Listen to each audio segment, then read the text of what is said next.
po, yung Bewell Doc, yung binigay mo sa kanya nung huli, tapos yung Cherry Pear.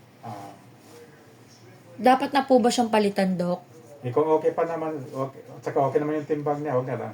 Okay naman po, 25 yung timbang niya eh. Okay naman yung timbang. Actually, Doc, ano pa yan, pumayat pa yan. Simula nung di siya nakakakain 3 days eh. 3 dahil days may lumipas. Dahil nga nahirapan daw siya. Di ba, Doc, nakukuha din ng tonsil sa germs? Oo. Nagsimula kasi siya lumabas ng bahay doon. Nakipaglaro sa ibang bata. Saan mo nakuha niyo mga vitamins na yan? Stock yan ni Doc. Eto, ay hindi, iba pala yung kay sa'yo. Bewell yung sa'yo.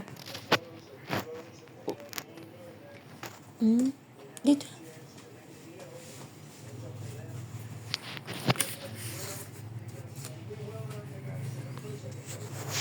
Opo ka na po.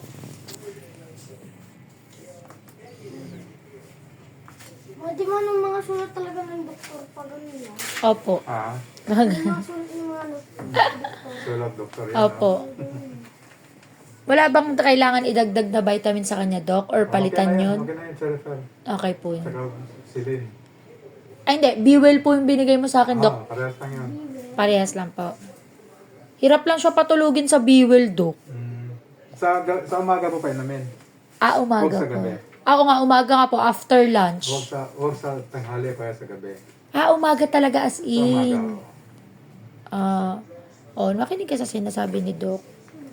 Bawal malamig bawal chocolate. Ano pa po bawal, Doc? Candy. Candy. Bawal ice candy. Bawal daw ice candy. Bawal ice cream. Bawal ice cream, ha? Yan yung mga bawal muna sa'yo. Wait, bawal daw ako. Pahid ka ba nun?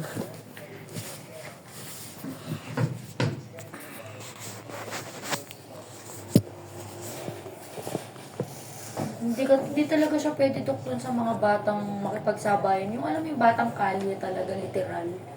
Hindi siya pwede sa ganun do. Pagka nagkakaganon siya, nagkakasakit agad. Ayun,